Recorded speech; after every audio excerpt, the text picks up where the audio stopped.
23 Maarso 2019 ayaa halkan maanta aan taaganahay oo wiilal iyo gabdho Soomaaliyeed u soo shaqo tageen ayaa waxa soo weeraray kuwa caadeystay kaliya inay wax dilaan ama wax dumiyaan shaqadooda ay tahay inay qarannimada iyo dadnimada Soomaaliyeed baabiyaan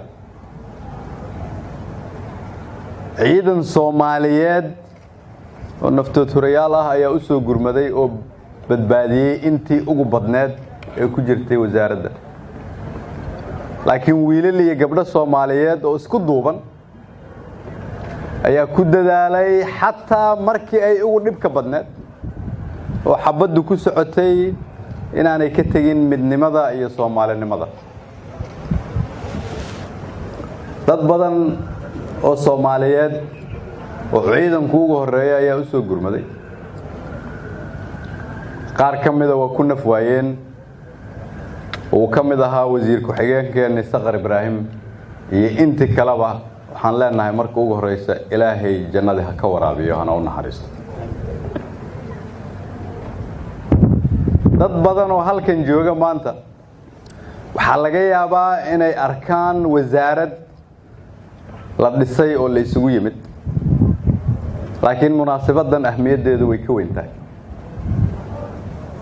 ahmiyadda munaasabadan ay leedahay waxay tahay waxay kala qeexaysaa kuwa wax dumiya iyo kuwa wax dhisa kuwa mustaqbalka raba iyo kuwa mustaqbalka diidan kuwa Soomaalinimada raba iyo kuwa aan la garanayn waxa ay rabaan kuwa isdhiiba iyo kuwa aan isdhiibin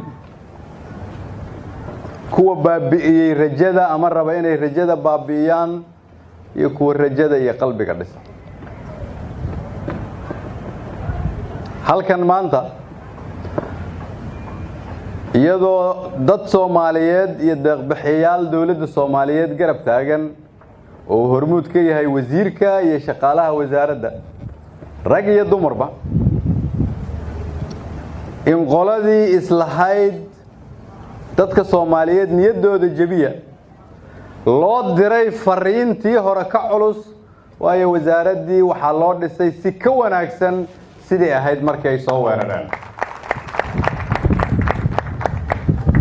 haddii ay islahaayeen marka dadka Soomaaliyeed ayaa laga naxiyaa ama la qalbi jabiyaa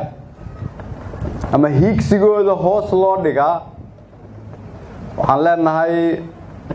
fariintii iyada ahayd waxaan idinkugu bedelnay fariin ah dadka Soomaaliyeed isma dhiibaan ma niyad jabaan lagama adkaado hiigsigooda kama tagaan marka ugu dambeysana iyaga guuleysanaya sida taariikhda ummadda Soomaaliyeed ay sheegtay halkan waa wasaaradda shaqada iyo arrimaha bulshada boqolkiiba 75 dadka Soomaaliyeed waa dhalinyaro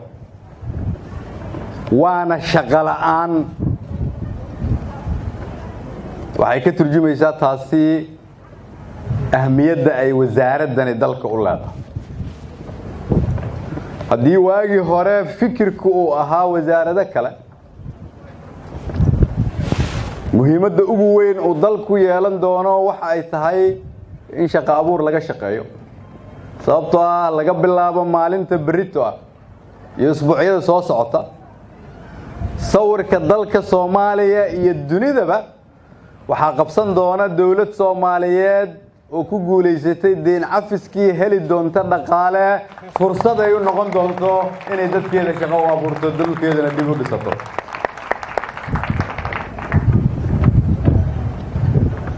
sidaas daraadeed ayay wasaaradani muhiim tahay sidaas daraadeed ayay fariintani muhiim tahay waxaan halkan rabaa maanta inaan dadka Soomaaliyeed u sheego meeshan quruxda badan oo aragtaan qaar baa ugu tala galay in laga kala tago qaar kale